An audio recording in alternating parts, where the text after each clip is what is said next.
इस वर्ष 2023 में पवित्र कार्तिक का महीना कब से शुरू होगा, कब तक चलेगा, कार्तिक स्नान, कार्तिक व्रत, कार्तिक मास महात्म्य तथा कार्तिक के महीने में क्या करना चाहिए, क्या नहीं करना चाहिए, इस वीडियो में आप जानेंगे। कार्तिक का महीना परम पवित्र महीना माना जाता है। पूरे महीने स्नान, दान, दीपदान, व्रत आदि किया जाता है।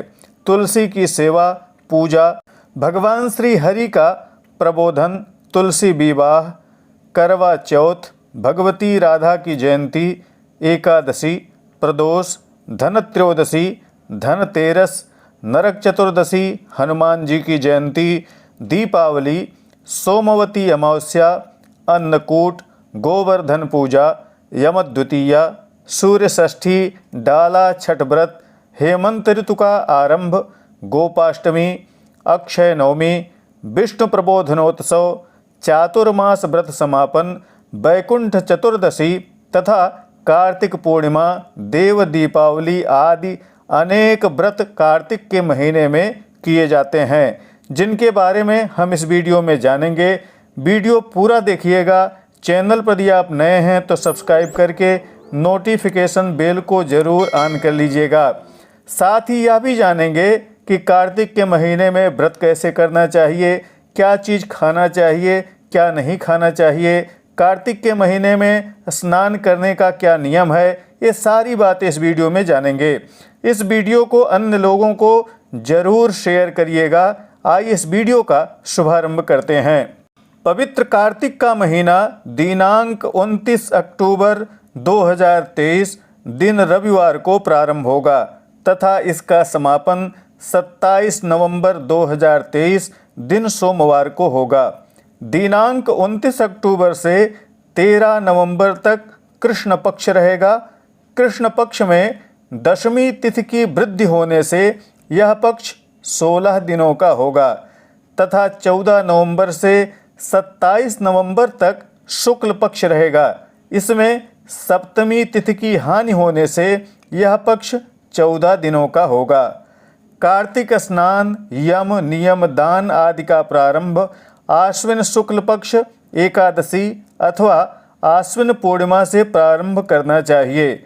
28 अक्टूबर को आश्विन पूर्णिमा अर्थात शरद पूर्णिमा के दिन से कार्तिक स्नान, दान, यम नियम, व्रत, दीपदान, तुलसी पूजा आदि प्रारंभ कर लेना चाहिए। पूरे कार्तिक महीने में दाल का त्याग करना चाहिए। 1 नवंबर दिन बुधवार को करक चतुर्थी अर्थात करवा चौथ का व्रत किया जाएगा। इस दिन चंद्रोदय रात्रि में 8 बजे होगा। इस दिन बंगाल में दशरथ चतुर्थी का व्रत किया जाएगा। 5 नवंबर को अहोई अष्टमी राधा जयंती का व्रत किया जाएगा। इस दिन प्रातःकाल मथुरा में राधा कुंड में स्नान के महत्व को बतलाया गया है। 9 नवंबर को रंभा एकादशी का व्रत सभी लोग करेंगे। 10 नवंबर को प्रदोष का व्रत तथा इसी दिन धनत्रयोदशी मनाई जाएगी। धनवंतरि जयंती, कामेश्वरी जयंती, धनतेरस का व्रत किया जाएगा। 11 नवंबर को मास शिवरात्रि का व्रत तथा सायंकाल मेष लग्न में श्री हनुमान जी का जन्म होगा। सायंकाल घर से बाहर यम के लिए चतुर्मुख दीपदान किया जाएगा। 12 नवंबर को प्रदोष काल में अमावस्या होने के कारण दीपावली मनाई जाएगी। प्रातःकाल हनुमान जी का दर्शन पूजन किया जाएगा। लक्ष्मी, इंद्र, कुबेर आदि की पूजा की जाएगी। दीपदान किया जाएगा। इस दिन रात्रि में अंतिम प्रहर में दरिद्र निस्सारण किया जाएगा। अर्धरात्रि में भगवती महाकाली की पूजा की जाएगी। 13 नवंबर को स्नान, दान तथा श्राद्ध की सोमवती अमावस्या मनाई जाएगी। अश्वत्थ के मूल में भगवान श्री विष्णु की प्रतिमा का स्थापन करके पूजा करने से उत्तम फल प्राप्त होता है। इसी दिन कार्तिक कृष्ण पक्ष का समापन हो जाएगा। 14 नवंबर से कार्तिक शुक्ल पक्ष का प्रारंभ होगा। 14 को ही अन्नकूट, काशी के अतिरिक्त अन्य जगहों पर गोवर्धन पूजा की जाएगी। काशी में गोवर्धन पूजा 15 नवंबर को मनाया जाएगा। यमद्वितीया भ्रातृद्वितीया भैया दूज का व्रत 15 नवंबर को किया जाएगा। इस दिन बहन के घर जाकर वस्त्र भोजन आदि से बहन की पूजा करनी चाहिए। चित्रगुप्त के सहित यम की पूजा करनी चाहिए। यमुना में स्नान, दवात पूजन आदि किया जाना चाहिए। इस दिन यम पंचक की निवृत्ति हो जाएगी। 17 नवंबर को वैनायकी श्री गणेश चतुर्थी का व्रत किया जाएगा। 3 दिन चलने वाले सूर्य षष्ठी डाला छठ के व्रत का आरंभ इस दिन से हो जाएगा। इसी दिन दोपहर 1:23 पर भगवान सूर्य नारायण वृश्चिक राशि पर जाएंगे तो हेमंत ऋतु का प्रारंभ होगा। संक्रांति जन्य पुण्य काल रहेगा। दीपदान, वस्त्रदान, नर्मदा में स्नान का इस दिन महत्व बतलाया गया है। 18 नवंबर को डाला छठ व्रत का दूसरा दिन रहेगा। स्कंद षष्ठी का व्रत होगा। 19 नवंबर को डाला छठ व्रत सायंकाल अर्घ्यदान, भोर के अरुणोदय कालीन अर्घ्यदान किया जाएगा। 20 नवंबर को सूर्य षष्ठी डाला छठ व्रत का पारण किया जाएगा। इस दिन गोपाष्टमी का व्रत किया जाएगा। 21 नवंबर को अक्षय नवमी का व्रत किया जाएगा। कूष्मांड में रत्न हिरण्य रखकर इस दिन दान करना चाहिए। अयोध्या मथुरा की परिक्रमा करनी चाहिए। भगवान विष्णु तथा तुलसी को आंवले के वृक्ष के नीचे पूजन करके धात्री पूजन, आंवला पूजन तथा इसी वृक्ष के नीचे भोजन भी कराना चाहिए। 23 नवंबर को देवोत्थानी एकादशी का व्रत किया जाएगा। इसे प्रबोधिनी एकादशी के नाम से भी जाना जाता है। हमारे चैनल पर सभी एकादशियों की प्रामाणिक कथा उपलब्ध है। आप आई बटन में जाकर सुन सकते हैं। भद्रा से पूर्व गन्ने के रस का पान करना चाहिए। भगवान विष्णु का प्रबोधनोत्सव मनाया जाएगा। तुलसी पूजा, तुलसी विवाह भी इसी दिन किया जाएगा। 24 नवंबर को सुबह 8:48 से पहले एकादशी व्रत का पारण किया जाएगा। इसी दिन प्रदोष का व्रत भी होगा तथा चातुर्मास व्रत का समापन हो जाएगा। इस दिन दाल का दान करना चाहिए। इसी दिन नारायण द्वादशी, गरुण द्वादशी भी मनाई जाएगी। 25 नवंबर को वैकुंठ चतुर्दशी के निमित्त उपवास किया जाएगा। 26 नवंबर को वैकुंठ चतुर्दशी मनाई जाएगी। महाविष्णु की पूजा, प्रातःकाल मणिकर्णिका में स्नान किया जाएगा। ये दिन श्री काशी विश्वनाथ की प्रतिष्ठा का दिन होता है तो काशी विश्वनाथ में उत्सव भी मनाया जाएगा। नर्मदेश्वर भगवान को तुलसी अर्पण की जाएगी। जो लोग पूर्णिमा का व्रत करते हैं वह 26 तारीख को ही पूर्णिमा का व्रत करेंगे। 27 नवंबर को स्नान और दान की कार्तिक पूर्णिमा मनाई जाएगी। काशी में देव दीपावली मनाई जाएगी। त्रिपुरोत्सव मनाया जाएगा। पुष्कर में दीपदान, सायंकाल क्षीर सागर का दान किया जाएगा। इसी दिन कार्तिक मास का समापन भी हो जाएगा। अब हम कार्तिक स्नान विधि के बारे में जानेंगे। कहा गया है, आश्विनस्य शुक्लाम दशमीमेकादशीं पूर्णमासीं वारभ्य मुहूर्त विशिष्टायां रात्रौ तीर्थादौ गत्वा प्रत्यहं मास पर्यंतम कार्तिक स्नानम कार्यम। अर्थात आश्विन अर्थात क्वार शुक्ल पक्ष की दशमी एकादशी अथवा पूर्णमासी से आरंभ करके एक मुहूर्त रात्र रहने पर तीर्थ आदि में जाकर प्रतिदिन 1 माह पर्यंत कार्तिक स्नान करना चाहिए। भगवान विष्णु का स्मरण करके अपना नाम गोत्र तिथिवार लेकर कार्तिक स्नान का संकल्प करना चाहिए। नमः कमलनाभायो नमस्ते जलशायिने नमस्तेस्तु ऋषिकेश गृहाणार्घ्यम नमोस्तुते। इस मंत्र से भगवान विष्णु को अर्घ्य देना चाहिए। इसका तात्पर्य यह है कि हे कमलनाथ, जल में सोने वाले हे ऋषिकेश, भगवान मेरे द्वारा दिए हुए अर्घ्य को ग्रहण कीजिए, आपको नमस्कार है। कार्तिकेयं करिष्यामि प्रातः स्नानं जनार्दनो प्रीत्यर्थम तव देवेश दामोदर मया सह ध्यात्वाहं त्वांच देवेश जलेस्मिन् स्नातुमुद्यतः तव प्रसादात् पापम में दामोदर विनश्यतु। अर्थात लक्ष्मी के सहित हे दामोदर, हे देवेश, आपकी प्रसन्नता के लिए मैं कार्तिक में प्रातः स्नान करूँगा। आपका ध्यान करके हे देवेश इस जल में स्नान करने को तत्पर हूँ। आपके प्रसाद से हे दामोदर मेरे पाप नष्ट हों। इस तरह कहकर स्मरण करके स्नान करके 2 बार अर्घ्य देना चाहिए। नित्य नैमित्तिके कृष्ण कार्तिके पापनाशने गृहाणार्घ्यम मया दत्तम राधया सहितो हरे। व्रतिनः कार्तिके मासी स्नातस्य विधिवन् मम गृहाणार्घ्यम मया दत्तम राधया सहितो हरे। इन 2 मंत्रों से स्नान के बाद अर्घ्य अर्पण करना चाहिए। इसका अर्थ यह है कि हे कृष्ण, नित्य नैमित्तिक में पापनाशक कार्तिक में मेरा दिया हुआ अर्घ्य राधा के सहित आप ग्रहण करें।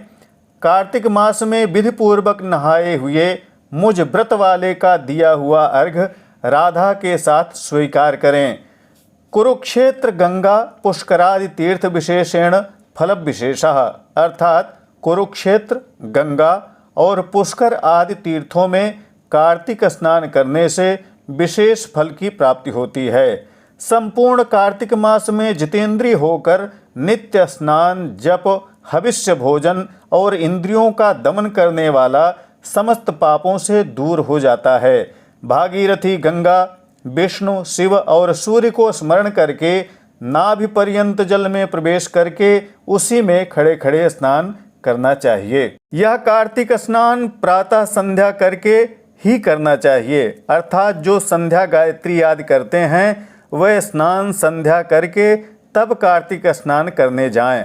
कार्तिक स्नान करने का व्रत है, इसलिए इसे घर से स्नान करके तब जाकर तीर्थ में स्नान करना चाहिए। जैसे अन्न व्रत आप स्नान करके करते हैं, वैसे ही कार्तिक स्नान व्रत स्नान करके तब करना चाहिए। सूर्योदय से 45 से 50 मिनट पहले उठकर घर पर स्नान कर लें, फिर गंगा आदि में जाकर स्नान करें। जो लोग 1 माह स्नान करने में असमर्थ हैं, उनके लिए 3 दिन स्नान करने को कहा गया है।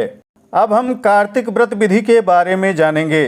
कहा गया है, तुलसी दल लक्षेण कार्तिके योर्चये धरिम पत्रे पत्रे मुनिश्रेष्ठ मौक्तिकम लभते फलम, अर्थात कार्तिक महीने में भगवान को तुलसी अर्पण का व्रत करना चाहिए। कार्तिक में 1 लाख तुलसी दल से जो भगवान विष्णु जी की पूजा करते हैं, वे पत्ते पत्ते में मोती चढ़ाने का फल पाते हैं। तुलसी मंजरी भीर हरिहरार्चने मुक्ति फलम रोपण पालन स्पर्शैः पापक्षयः, अर्थात कार्तिक मास में भगवान हरि और हर अर्थात भगवान विष्णु और शिव को तुलसी मंजरी अर्पण करने का व्रत करना चाहिए। कार्तिक में कहा गया है कि तुलसी की मंजरी से विष्णु और शिव की पूजा मुक्ति देने वाली होती है। तुलसी के रोपण, पालन और स्पर्श से पापक्षय हो जाता है। तुलसी छायायाम श्राद्धात पितृतृप्ति, तुलसी जी की छाया में श्राद्ध करने से पितरों की तृप्ति हो जाती है। तुलसी शोभित गृहे तीर्थ रूपे यम किंकरा नायान्ति इत्यादि तुलसी महात्म्यम एवं धात्री महात्म्यपि, अर्थात तुलसी से शोभित तीर्थ रूप गृह में यमराज के दूत भी नहीं आते। यह तुलसी का महात्म्य है। इसी तरह धात्री अर्थात आंवले का भी महात्म्य है। कार्तिक में आंवले के वृक्ष के नीचे अनेक अन्नों से भक्तिपूर्वक ब्राह्मणों को भोजन करावे और बंधु बांधवों सहित स्वयं भोजन करे। इससे भगवान प्रसन्न होते हैं। धात्री छायासु श्राद्धम धात्री पत्रैः फलैश्च हरिपूजनम च महाफलम देवर्षि सर्वयज्ञ तीर्थानाम धात्री वृक्षे निवासोक्ते। आंवले की छाया में श्राद्ध, आंवले के पत्तों और फलों से भगवान का पूजन महाफल देने वाला है। आंवले के वृक्ष में देवता, ऋषि, सभी यज्ञ और तीर्थों का निवास है। इस तरह कार्तिक में हम तुलसी सेवा, तुलसी से विष्णु भगवान का अर्चन, शंकर भगवान का अर्चन, धात्री पूजन, धात्री के नीचे ब्राह्मण भोजन, श्राद्ध आदि का व्रत कार्तिक में कर सकते हैं। अब हम कार्तिक मास में हरिजागर की विधि के बारे में जानेंगे। कहा गया है, जागरम कार्तिके मासी यह कुर्याद अरुणोदये दामोदराग्रे सेनानीर गोसहस्र फलम लभेत। अर्थात कार्तिक के महीने में भगवान के आगे जो अरुणोदय में जागरण करता है वह 1000 गोदान का फल पाता है। शिव विष्णु गृहाभावे सर्वदेवालयेष्वपि कुर्याद स्वस्थमूलेषु तुलसीनां वनेष्वपि विष्णुनां प्रबन्धानि यो गायेत् विष्णुसन्निधौ गोसहस्र प्रदानस्य फलमाप्नोति मानवः। अर्थात शिव मंदिर और विष्णु मंदिर के न होने पर सभी देवताओं के मंदिर में भी पीपल के जड़ों में, तुलसी के बनों में और विष्णु के निकट में भगवान विष्णु के नाम और उनकी कथाओं को जो गाता है वह मनुष्य 1000 गोदान का फल पाता है। वाद्यकृत पुरुषश्चापि वाजपेय फलम लभेत सर्वतीर्थावगाहोत्थम नर्तकः फलमाप्नुयात् सर्वमेतल्लभेत पुण्यम तेषां तु द्रव्यदः पुमान् अर्चनात् दर्शनाद् वापि तत्सडं समवाप्नुयात्। इन देवताओं के सामने बाजा बजाने वाला भी वाजपेय यज्ञ का फल पाता है, नाचने वाला संपूर्ण तीर्थों के स्नान का फल पाता है, जो उनको द्रव्य देता है वह संपूर्ण फल को प्राप्त करता है तथा पूजन और दर्शन से 6ठा अंश प्राप्त हो जाता है। ऐसा कौस्तुभ ग्रंथ में लिखा है। आगे कहते हैं, सर्वाभावे ब्राह्मणानां विष्णु भक्तानां वा सत्थवट्योर्वा सेवने कुर्यादिति तत्रैव सरोरुहाणि तुलसी मालती मुनिपुष्पकं कार्तिके विहितान्नेवं दीपदानञ्च पंचमम् कार्तिके मासोपवासो वानप्रस्थयति विधवा भी कार्यः गृहस्थैर्न कार्यः। अर्थात कुछ न करने पर विष्णु भक्त ब्राह्मणों की अथवा अश्वत्थ वृक्ष की सेवा करे। यह भी लिखा है कि कार्तिक मास में भगवान पर कमल, तुलसी, मालती और अगस्त के पुष्प चढ़ाने चाहिए। इसी प्रकार दीपदान भी करना चाहिए। कार्तिक में 1 महीने का उपवास वानप्रस्थ, सन्यासी और विधवाओं को करना चाहिए। गृहस्थ को पूरे माह उपवास नहीं करना चाहिए। त्रिक्षम वा प्रतिकृक्षम वा प्राजापत्यमथापि वा एकरात्रं व्रतं कुर्यात् त्रिरात्र व्रतमेव वा शाकाहारं पयोहारं फलाहारमथापि वा चरेद्यवान्नाहारं वा संप्राप्ते कार्तिके व्रती। कार्तिक में व्रत करने वाले कृच्छ व्रत करें या अतिकृच्छ व्रत करें अथवा प्राजापत्य व्रत करें, 1 रात या 3 रात का व्रत करें, साग का आहार करें, दूध या फल या जव का आहार करें। अब हम जानेंगे कि कार्तिक मास में क्या क्या वस्तुएं नहीं खानी चाहिए। कहा गया है, पलांडु, लहसुन, हिंगु, क्षत्रांक, गृंजन, मूलका, अलाबू, शीघ्रो, वृंताक, कूष्मांड, बृहति, फल, कलिंग, कपित्थ, तैल, लवण, शाक, दुपाचितान्न, पर्युषितान्न, दग्धान्नानि, मांस, मुद्न, मसूर, चणक, कुलित्थ, निष्पावढक्यादि द्विदलानि च वर्जयेत्। सप्तम्यां धात्रीफलं तिलाश्चाष्टम्यां नारिकेरं रविवारे धात्रीफलं सर्वदा वर्जम्।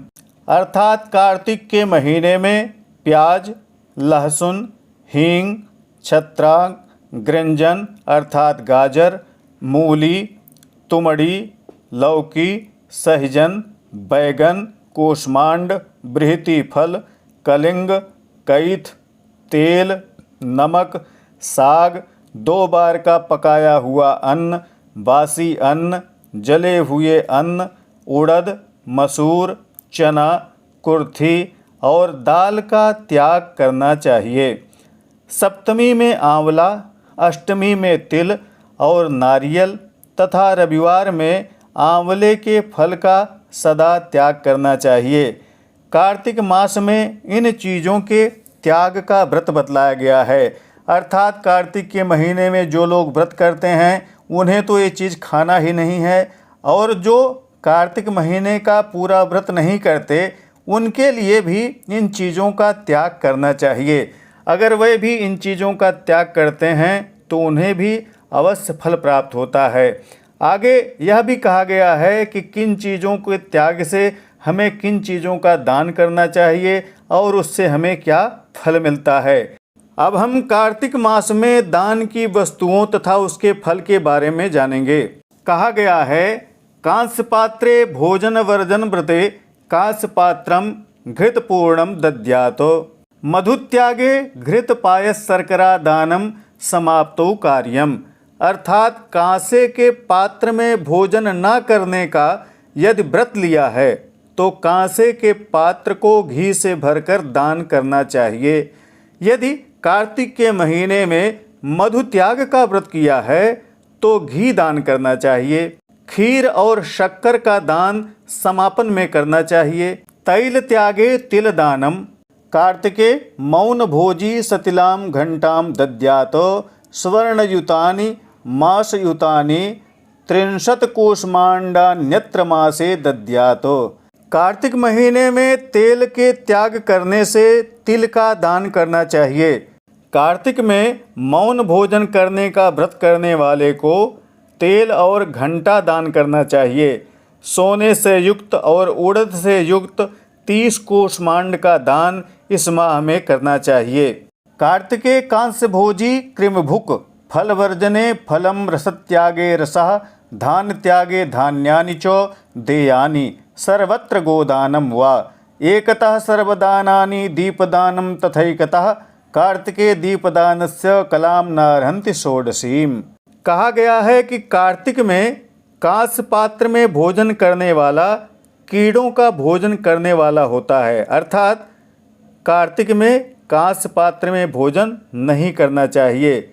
जिसने फल छोड़ा है वह फल का दान करे, रस का त्याग करने वाला रस का दान करे, धान्य का त्याग करने वाला धान्य का दान करे अथवा सर्वत्र गोदान करे।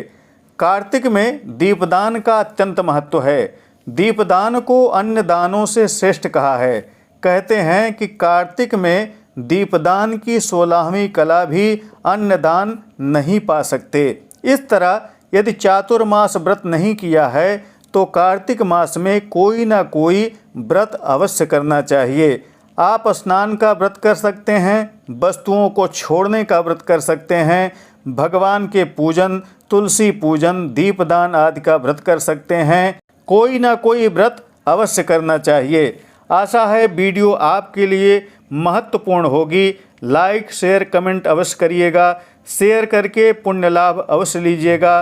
प्रामाणिक व्रत पर्व त्यौहार, ज्योतिष, वास्तु तथा ग्रह बाधा निवारण संबंधी जानकारियों के लिए बने रहें हमारे साथ। नमस्कार। जय विश्वनाथ।